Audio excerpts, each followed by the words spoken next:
Hello there, lovely people, and welcome back to Melly's Metrics. Today we're going to be covering something a little more technical, probability and distributions.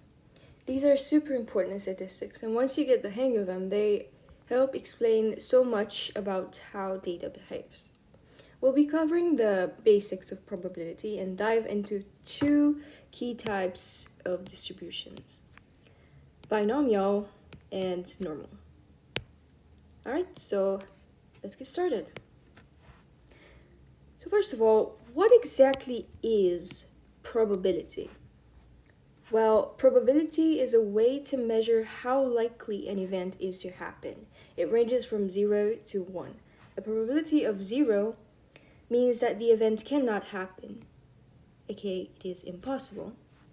And a probability of 1 means that the event will definitely happen, so it is certain that it will happen. For example, flipping a fair coin, the probability of getting heads is 0.5 since there are two possible outcomes, right? And they're equally likely. Now, the formula for probability is the following. The probability of A is going to be the number of favorable outcomes divided by the total number of possible outcomes. Okay.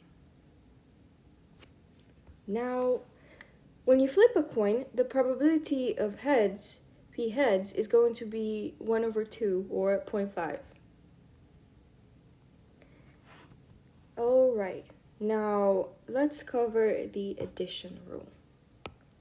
So this rule applies when you have mutually exclusive events. That is, meaning these events cannot happen at the same time, right? So, for example, rolling a 3 or a 5 on a 6-sided die. These are mutually exclusive because you can't roll both a 3 and a 5 in a single roll, right? And the addition rule is pretty simple. So this is how it works. Probability of having A or B is going to be the probability of A plus the probability of B. Because plus means or, and the product symbol means and. You would also find this in computer science pretty often. For example, you would have A, B. I digress, but it's good information nonetheless. And then you have what seems like A times B. So we have, let's say, 1, 0, 1, 0. Or let's put that here. And then here, 0, 0, 1, 1. So this is going, no, we're not going to do that because then it's going to mean another thing. So this means, and. Therefore, it's going to be A and B. And what is A and B? It's 0 and 1. You can take it as 0 being false and 1 being true as well, if you'd like. And it's going to be 0 and 1, or false and true. So the outcome of that is it's going to be false because you having both of them together, something false and something true, it cannot have an outcome of being true. So therefore it must be false. It's going to be 0. 0 and 0, it's false and false. That's going to be 0. It's going to be false. Then 1 and 1, it is you have a truth and a truth. Therefore, that is going to be true. So it's going to be 1. 1 and 0, again, it's going to be a truth and something that's false. Therefore, it's going to be false. It's going to be 0. And that's how it works. A little insight into that. Now, let's talk about the multiplication rule. Gotta choose a different color for it. Okay.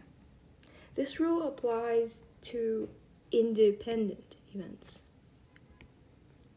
So, events where the outcome of one event does not affect the other.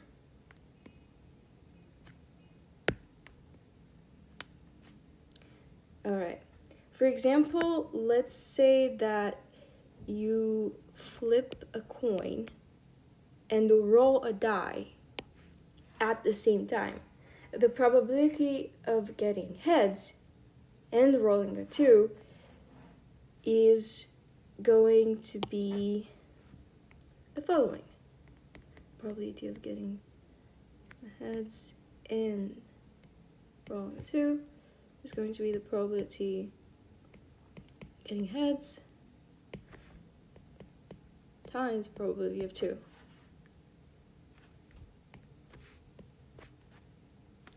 So that's the correlation right there, having this formula. I think I should highlight these. Oops. So they stand out a little. Okay. Awesome. Now that we've talked all about probability, we can head right into the binomial distribution. So a binomial distribution is used when there are two possible outcomes for each trial, like success or failure, a win or a loss, and so on and so forth. For example, let's say you're testing a batch of products and you want to find the probability of getting exactly 3 defective products out of the 5 products in total. So you would define success as finding a defective product.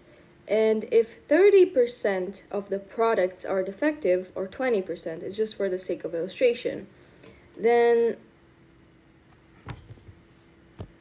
it's going to be, our probability is going to be 0.3, which means that 30% of the products in the batch are defective. Okay. Now, the formula is the following. And here, n is going to be the number of trials, k is going to be the number of successes, and p is going to be the probability of success. With our example, n is going to be 5 because we had 5 products. K is going to be 3 because it's the number of successes and we had 3 defective products. And p is going to be the probability of success, so it's going to be 0.3 for defective products. Now, here, we can denote 1 minus the probability by q. And also, the formula calculates the probability of getting exactly 3 defective products out of 5. But what does this right here mean? So, this part of the formula is called a combination. And it tells us how many different ways we can get k successes out of n trials. So, in how many different ways we can get 3 defective products out of the 5 total products. And it is written as the following.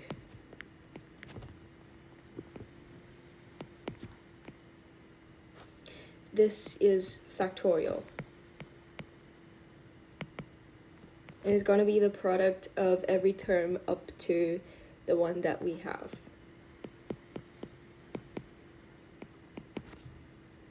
For example, factorial of 5 is going to be 1 times 2 times 3 times 4 times 5. And that's how it works. If you need a little refreshing or if you've never seen this before, well, now you know. And the combination helps us calculate how many different ways 3 defective products can show up out of our 5 products. Therefore, this is why we're using it here in our formula for binomial distribution. Now we will head right into the normal distribution. So the normal distribution is a continuous probability distribution that is bell-shaped and symmetrical. And we will talk about that further down the line.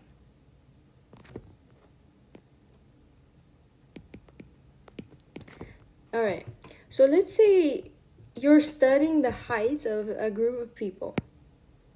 Heights typically follow a normal distribution, where most people's heights are close to the average height, and fewer people are extremely tall or super short. Now, this is the formula for normal distribution, where mu is the mean average height in our case, for example. And sigma, the standard deviation, is going to be the spread of heights. So we're just going to write it down for the sake of our example. Mean average height, right? And this is going to be the spread of heights, because, well, we've talked about it before.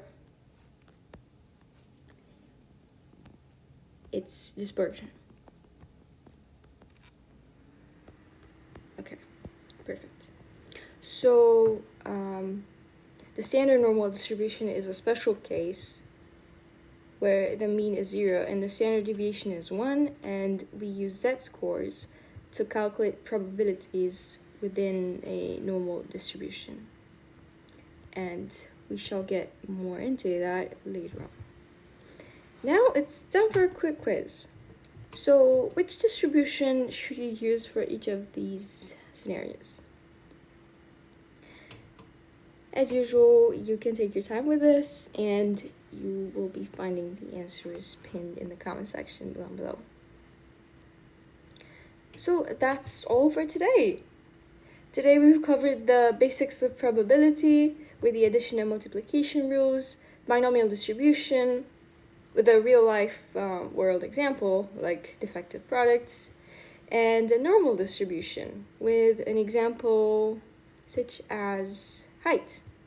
And in the next video, we'll dive into sampling distributions and the central limit theorem. Thank you guys for watching, and I'll see you in the next one. Bye-bye!